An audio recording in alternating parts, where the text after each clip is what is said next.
لازم يطلعوا، مش هنعرف نستمر مع بعض غير لما اتكلم الكلمتين دول. في يا جماعه، في يا بنات، ما نحب كده الخير لبعضينا، احنا ملناش غير بعضينا برضو في الاول وفي الاخر. في ايه؟ انا بشوف شويه تعليقات غريبه عجيبه، كان لازم بصراحه ان انا اطلع اتكلم معاكم فيها. خلينا نبتدي الحكايه من البدايه. اوقات بطلع اتكلم عن منتج مثلا ان هو كويس، واقول بقى ان يعني ده اكتشاف عظيم بالنسبه لي وكان غايب عني فين، وعايزه كل البنات وكل الستات تعرفوا وتستخدموا وتتدلع ونبقى كلنا امارات وحلوات في نفسنا. فلاقي بقى نوعيه من التعليقات تقول ايه، انت لسه فاكره تعرفي المنتج ده انا عارفه وبستخدمه من سنين، ده انا عندي المنتج ده من وانا لسه في اللفه اصلا، ده انت قديمه قوي. ست الكل يا قمره يا جميله، انت يا حلوه الحلوات، انت عارفاه غيرك مش عارفه وانا اولهم. فيها ايه لما اكون مثلا مش عارفه منتج وبعدين عرفته، فطلع بقى بتكلم بحماس بقى عنه كانه يعني اكتشفته، وعادي يعني ما كلنا عارفين فرحه البدايات. ليه بقى؟ لانه لو في بربع جنيه نيه صافيه، ومعلش انا ما اقصدكيش انت، اقصد ان في ناس زي كده بيبقى عندهم حبه صحاب كده وحبه متابعين بيتفرجوا عليهم، هم ما بيتكلموش عن اي منتجات غير وهم واخدين عليها فلوس. يعني هم عارفين المنتج ده كويس، عارفين ان هو حلو وبيجيب نتيجه حلوه، وما يتكلموش عنه. ليه؟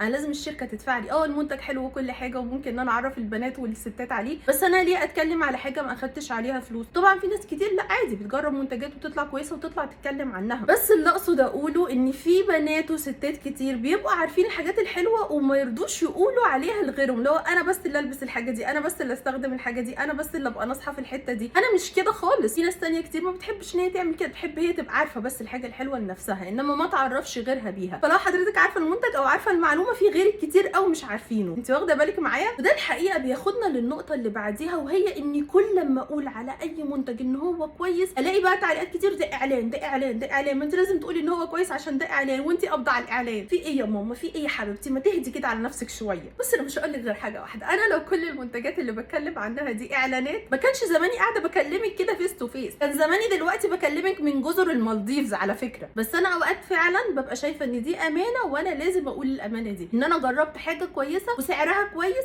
وفعلا لازم اتكلم عليها. فعشان ما تحسبوش بس ان انا ضد الاعلانات، لا، ما انا بعمل اعلانات فعلا. ايه المشكله؟ ما المنتج فعلا كويس، فالشركه تستفاد اعلان كويس، وانا استفاد ماديا واستفاد المنتجات، وانتوا كمان تستفادوا ان انتوا عرفتوا منتجات كويسه، فدي ما فيهاش اي مشكله خالص. بس انا بتعامل مع الموضوع برده من ناحيه ثانيه، انه حتى لو مش اعلان بس هو فعلا حاجه كويسه. فكره الدلع والاهتمام بالنفس والاهتمام بالنظافه الشخصيه والكلام ده كله بالنسبه لي مش مستوى رفاهيه خالص، لا، دي حاجه اساسيه المفروض كلنا كبنات وكستات نعملها، ونشجع بعض كمان بحاجات فعلا تساعدنا ان احنا نعملها، سواء بطرق او منتجات، حاجات ما تكونش مكلفه في نفس الوقت بتدي نتيجه كويسه. لكن هنا بقى بتيجي المشكله منين؟ ان واحده مثلا تكون جربت المنتج ده ولقيته مش كويس معاها او مش مناسب ليها، وتفتكر ان انا مقفوره كده عشان ده اعلان. لا خالص، انه عادي جدا، مش كل اكيد اللي هيكون مناسب معايا هيكون مناسب معاكم، ومش كل اللي مناسب معاكم لما بجربه بلاقيه كويس، لانه اوقات حرفيا بلاقي ناس بتتكلم عن منتجات واوبا بقى ودي تحفه وياما هنا وهناك، واجي اجربها ايه القرف ده اقسم بالله. ايوه، بس وقتها بقى ما بيكونش رد فعلي اصل هي بقى بتطبل عشان ده اعلان، لا خالص، ببقى متفهمه تماما ان هو مناسب معاها وانه فعلا بشرتها جت عليه،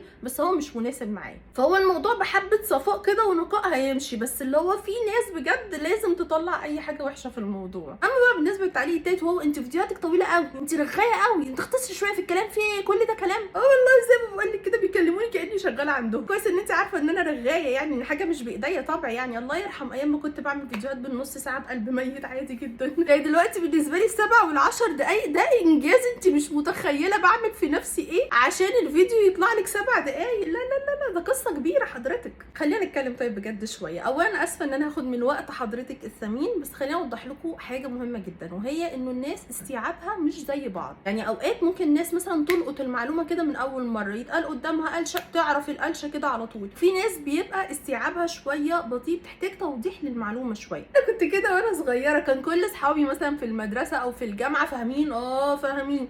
لا معلش انا مش فاهمه، حضرتك كنت بتقولي معلش ممكن تعيدها لي تاني. في اللي كان بيهزقني وده عادي يعني، وبيعتبروا نوع من انواع الغباء، وفي دكاتره كتير ومدرسين كانوا محترمين وكانوا بيشرحوا المعلومه بطريقه تانية بحيث ان هي توصل للكل. واكتر من مره اتقالت لي كويس ان سالت السؤال ده عشان انا برده ما كنتش فاهمه، بس كنت مكسوفه ان انا اسال، لانه بصراحه في ناس كتير قوي بتتعامل اليومين دول على انه كل الناس فاهمه هي بتتكلم في ايه، بتتكلم كده شمال ويمين وبتاع، وتقعد توصف في حاجات. ايوه يعني يعني ايه يعني ده استخدمه ازاي، يعني كم مره في الاسبوع. في ناس بجد بتتعامل مع الناس التانية على اساس ان هم كلهم فاهمين. انا بقى ما بتعاملش كده، انا بتعامل معاكم كانكم كده اصحابي واخواتي، وكاننا قاعدين مع بعض وبنتكلم. ما بحبش ان يوصل للي قدامي ان انا مثلا في مكان اعلى منه، او انا يعني انا اللي بيقابلني على الطبيعه بيلاقي ان انا بتكلم زي ما بتكلم في الفيديوهات كده بالظبط. حتى دايما بيشبهوني ببنت الخاله، مش عارفه ليه بحس مريم صقر بنت خالتي. بنت خالتي اشمعنى بنت خالتي؟ مش عارفه بنت خالتي ليه.